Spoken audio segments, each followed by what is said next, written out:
terkait dengan nasihat Buya bakti kepada kedua orang tua dan hukuman terhadap kedurhakaan kepada kedua orang tua.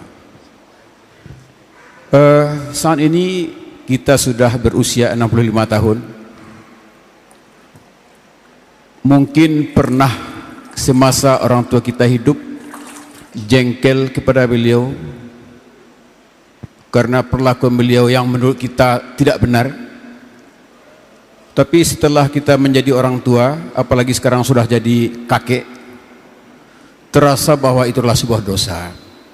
Sementara almarhum telah di alam sana kedua-duanya. Apa yang harus kita lakukan agar yang terukir di hati itu bisa kembali terobati? Artinya kita minta maaf kepada orang tua padahal orang tua sudah tiada. Baik. Begitu juga kepada guru-guru kita. Masya Allah. Dan saya adalah mantan guru. Tidak ada mantan, terus masih. Mungkin pernah mengajar anak lebih dari 1.000 orang. Tetap jadi guru, bukan tidak ada mantan guru. Ya, guru ya guru. Mungkin ada perlakuan yang tidak adil kepada anak-anak. Sementara sekarang kita sudah pensiun dan kita tidak tahu alamatnya di mana. Apa yang harus kita lakukan untuk menjemput kembali dosa-dosa yang pernah kita lakukan kepada sesama manusia, termasuk murid-murid kita. Baik. Atas tausiah dan nasihat Buya diucapkan terima kasih. Assalamualaikum warahmatullahi wabarakatuh. Waalaikumsalam warahmatullahi wabarakatuh. Yang pertama, untuk berbakti pada orang tua yang telah mendahului kita atau guru, lakukan 3 hal. Lakukan 3 hal. Yang pertama adalah jangan Anda berdoa kecuali ayah bunda Anda bawa dalam doa Anda. Ingat, itu penting. Dan beliau yang dibutuhkan oleh beliau hanya itu doa-doa Anda dari anak soleh. Kadang kita doa panjang lebar 10 lembar tapi ibu bapaknya lupa. Keterlaluan dia doa. Maka nomor 1 kan ibunda dan ayah Anda. Jangan Anda berdoa kecuali ayah bunda dibawa dalam doa. Sementara doa untuk ayah bunda itu gampang. Allahumma warhamhuma. Bahasa Indonesia, ya Allah ampuni beliau dan berikan kasih sayang. Yang serius mintanya, itu akan menjadi sebab diampuni dosanya, diangkat derajatnya, diberi kasih sayang. Yang pertama. Yang kedua adalah, jika Anda punya kemudahan dalam urusan rezeki, seandainya ayah bunda Anda datang lalu minta dikasih, tidak. Bagi Anda yang menyesal, aku nyesal dulu belum sempat berbakti pada ibuku, tak tahu aja rezeki sudah banyak, ibunya bangkit dari kubur minta duit, dikasih tidak? Dikasih. Tapi ibu bapak kita tidak bangkit lagi dari kubur. Tanda bakti kita adalah serius. Potong dari rezeki Anda, kirimkan transfer ke orang tua Anda.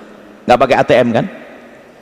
Urusan masjid, pesantren, ini perlu ketulusan. Orang gampang ngomong, oh bisa karena tahu ibunya sudah meninggal dunia, ngomong bisa. Padahal kalau bapak ibunya hidup jadi pelit lagi. Berapa dapat gaji 2 juta, kasih berapa tuh ibumu? 500 mau? Bisa. Karena ibunya sudah meninggal dunia. Bisanya bisa bohongan. Kita bisa sesungguhnya tidak bohongan. Akan kita potong rezeki kita untuk ibunda kita. Kita tidur pondok pesantren, Allah untuk ibunda. Termasuk kebaikan-kebaikan yang lainnya selain daripada itu. Misalnya kita bisa membaca Al-Quran. Yang paling utama harta dulu.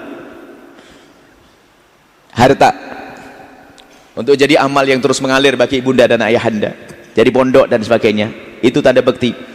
Selain itu adalah kita bisa membaca Al-Quran, khatam langsung, ya Allah pahala baca Al-Quranku itu semoga sampai. Jangan sombong. Jadi kalau Anda berderma, Anda sedekah di masjid 100.000, 200.000, Anda sedekah 100.000, Anda dapat pahala kok. Tapi kalau Anda ingat ibunda lalu berkata, ya Allah 100.000 ini pahalanya sampaikan pada ibunda, Anda dapat pahala untuk diri Anda, pahala untuk ibunda Anda, pahala sambung hati alias bakti Anda kepada orang tua.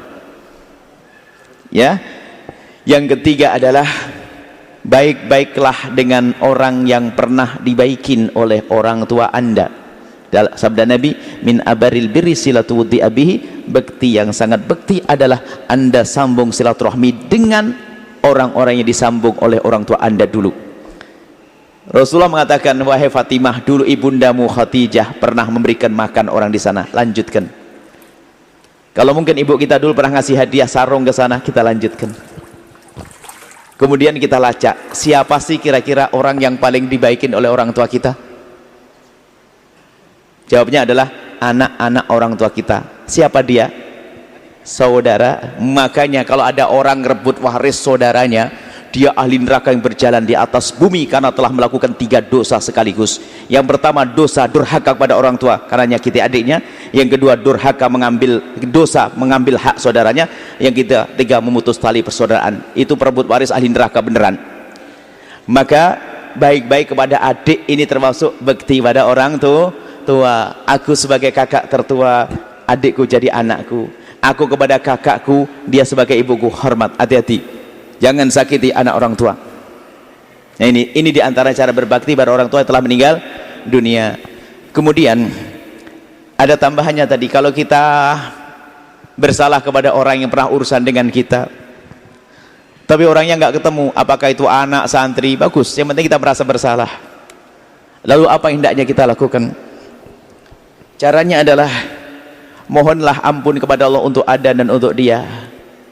Ngingetnya itu ternyata yang paling penting. Ya Allah, aku dulu punya anak santri pernah aku zalimi, ya Allah, ampuni aku dan ampuni dia ya Allah. Terus seperti itu. Allah Maha Kasih. Ketulusan kita lah yang menjadikan diterima oleh Allah Subhanahu wa taala.